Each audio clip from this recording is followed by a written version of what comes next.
Hey everyone, it's Mike again, coming back at you with yet another video. If you're new here, welcome. I highly appreciate you. Today I'm going to be talking to you about how and why the narcissist never cared, nor will they ever. But before I get any further, if you like this content, if you find it to be relatable, or if you resonate with it, please give it a like, smash the thumbs up button, comment down your thoughts and opinions and wisdom down below, and please subscribe. Thank you, it's much appreciated, and I don't take any of you for granted here. So let's get into it. The narcissist, let's just put it in plain terms, they never care. They never cared, period. They never cared about you. They never cared about the people before you. Whether that be an ex-spouse, whether it be significant other, family, friends, you name it, co-workers, associates, mutual friends, I don't care. But the point is, they can never put themselves in someone else's shoes. They are uncaring by nature. And the narcissist is often who they are because of who or what they surround themselves with. In other words, they want to live their lives, copycatting other people who have taught them this mess, whether it be toxic relatives, toxic relationships in general. The narcissist, you know that saying, you are what you surround yourself with? Well, that statement could not be further more true than for the narcissist, because their lives are all fake. They're all fake, wholly fake. They wanted to play you. They wanted to love bomb you, see what they could get out of you or siphon out of you, whether it was your validation, your emotional validation. You were on call 24/7. I know I was at one point. In many instances, they'd be controlling. It's always boundaries for, the meaning the narcissist, and not for us, me. So that's how the narcissist lives. Their double standard. They can't introspect. They can't care. They merely bomb you with fake love. Future faking. Let's go do this. Come live with me. Let's start a whole new business with each other. Oh, wait. Something came up a few months later, have to stay here. I have to get back on my feet. Whatever BS excuse they want to give you, they'll do it. They don't care who they inconvenience. They don't care who they hurt. They don't care about anyone but themselves. If that. Because more often than not, the narcissist hasn't much respect for themselves. They need emotional validation around them.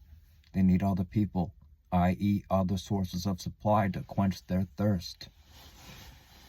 Like utilizing these platforms like TikTok, Twitter, whatever's out there, Facebook, Instagram, social media in general, you name it. Too much of anything is no good. I get it. If you have a business, if you just use it for personal purposes, that's your business. I get it. But I'm saying, be careful out there, because the internet is a narcissist playground. And this could not be any more further true than for the dating apps. Because whether you know it or not, the narcissist is vetting people and checking people out themselves behind your back. I mean, that's not a laughing matter, but this is just what they do all the time, whether you like it or not. They will go behind your back, look up other guys, look up other girls in their phone, right? Through the Tinder app or Hinge app or whatever it is that they're utilizing. And they'll often, for them, it's all about quantity over quality. It's not about, you and I. It's all about I, me with them. So when you really are meeting someone new, you have to think to yourself, well, are they really committed to other people? Because if they are, then, if they're dawdling around with other people, gallivanting around as if they're single, then I won't have anything to do with you. Why? Because why should I waste my time with someone who doesn't give me loyalty or a basic crumb of respect? Or, they don't reciprocate. I say this all the time. They don't reciprocate. They are uncaring. They are unwilling. They are unable to do so, unfortunately. But You need to be the bigger man or woman in the room and say, I'm not going to stand for this nonsense. I'll discard them before they discard me, even though most of the time, most of us do get discarded. And for that, I'm so sorry about that. Either way, you realize something was up during that devaluation stage, which I so highly speak of, wherein the narcissist breadcrumbs you. Remember my breadcrumb video? Scattered breadcrumbs of the narcissist. They will just scatter breadcrumbs of hope, fake love, fake caring, okay? Amongst other things like future faking. Oh, let's go do this. Let's start a new project together. Let's go build a new home together. Like blah, blah, blah, blah, blah. And then a couple of months or a couple of years later, it's like, oh, something came up. Can't do it. And you're just thinking to yourself, I've been helping you. I've been on my hands and knees and feet, working my tail off for you. And this is how you treat me. Like a discarded piece of litter, like a smoked cigarette. They just smoke you and they toss you aside. They just use you up for what you are. Or just a vice, just another one of them. And they discard you with all the other butts in the ashtray. That's what I can liken it to. So, with that said, like I said, you need to be the bigger man or woman in the room and say, I ain't dealing with this crap. I really ain't. And I know that's often easier said than done. But when you ruminate instead of processing over the narcissist, you're just showing yourself that you are still attached to them emotionally, mentally, psychologically. You need to get them out of your headspace. Make them live non-rent-free in your head. And I know that may take a while. It may take months. It may take years, several years. But however long it takes, you can't measure it by like other people. When you ask other people, how long did it take for you to get out of that narcissistic relationship and heal from it? Well, there are a variety of answers to provide, of course. But they'll all tell you that they never cared. The narcissist never cared about them. And that they had a mountain of work to do.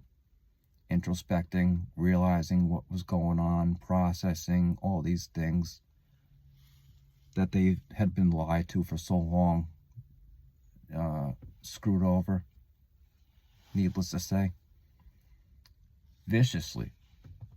The narcissist never cares about your bank account. They never care about your physical health and well-being. They don't care about your considerations and your given feelings, right? It takes two to tango, but the narcissist only wants to run the show by themselves. And they can't run anything. They don't even know what's going inside their tiny little heads. Whatever macroscopic little mush of diarrhea brain that they have. They can't use it in a productive manner. And whatever show that they put on for you, oh, I have a job now, or, I'm getting my feet back up, don't buy it, because these people just fall and they crush and they pick their demises. Needless to say, you can't save people who can't be saved. And that's not any more true for the narcissist. Don't care about people who don't care about you in general. Not just with the narcissist, with all these people who are self-absorbed, whether it be on a magazine photo or, a cover, or, someone on TV quite often, you can't compare yourself with other people. You have to live your own life. Say, I care about myself, not the narcissist. I'm not going to let them run my show. And if they choose to, or if they attempt to, well, I'm going to call them out on it. Or if you don't call them out on it per se, you just say, I'm not going to be treated this way. You are not going to violate my boundaries. You are not going to treat me like a doormat. You're going to reciprocate and show some respect. Otherwise, I'm out. You're not forced to stay here. I'll just remove myself from that equation. Narcissist. Now I don't care about you. Now I'm giving you a piece of your own medicine. You know, you don't say that to them, but you do think that in your head. Yeah, they are getting a dose of their own medicine, because when you discard them, or even if you were discarded, you know, post-narcissistic abusive relationship, whatever that was, post-toxic relationship with whoever, you know, these people can't heal. They can't heal their old wounds that they cry to you over, like, oh, he did me this, she did me that, she said this, you know. They're always going to cry and complain, and they'll never be satisfied. They can never practice radical acceptance. They don't care to work on themselves. They don't care to uplift themselves and put their foot on the pedal, figuratively speaking, and say, this is my life. This is how I'm going to run things. I'm not going to let anyone stop me. No narcissist, no nothing. But they live off of other people. They use people. They siphon them up. Perhaps that's what's going on with the new supply, right?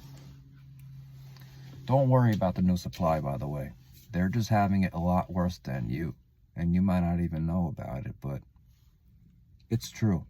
Everything that people, I mean creatures, meaning the narcissists, everything that they put online, no matter how many filters, no matter how many backgrounds that they put, or whoever's in the background, wink, wink, it's not all sunshine and daisies, you know? Otherwise, why would they be crashing other people's houses? Why would they be siphoning from other people?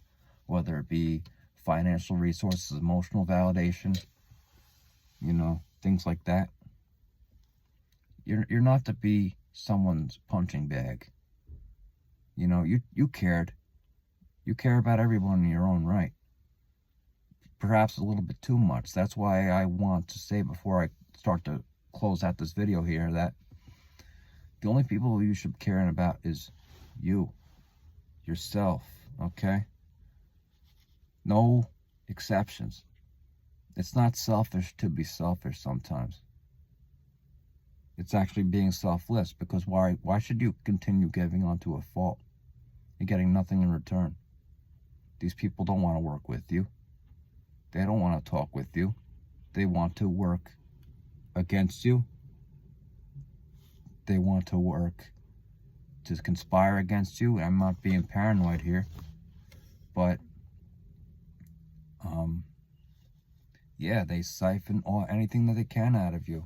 Your time, your money, your energy, all of that.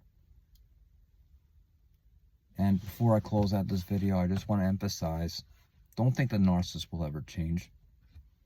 Don't think that they will just wake up one day. Maybe someone passes on. Maybe you pass on. And by then, it's too late for them to care anyway, if they ever did. Even when someone hits rock bottom, even when someone is in the next life, even when someone is not in their life anymore, they don't have the capacity to introspect and say, hey, what could I have done differently? You know, they can't do that. But that's all I have to say here. My closing statement to you is, focus on yourself and yourself only. Don't let these people get to you, these narcissists. They have to work on themselves before they invite anyone to their lives, whatever vermin that may be, whatever leftovers, sloppy seconds that they scoop up, that these empaths, they fall for these narcissists, not knowing their history, their past tendencies. Not everything that they say to you or even behave around you, not everything is gospel to them. They could change in a second. Go from being super sweet to being super sour in a matter of a second. 1, 2, 3, kaboom. And there goes the narcissistic relationship. It's your job to recognize these red flags and these signs in order to remove yourself from that equation before they can make any move against you, to plot against you, to make you feel unworthy. And you're not going to put up with their gaslighting tactics anymore. You know your worth. They don't. So with that, I'm going to close this video out. If you find this content, again, please Like it if you resonate with it. Comment and subscribe. My name is Mike. Take care. I love you all. Take care.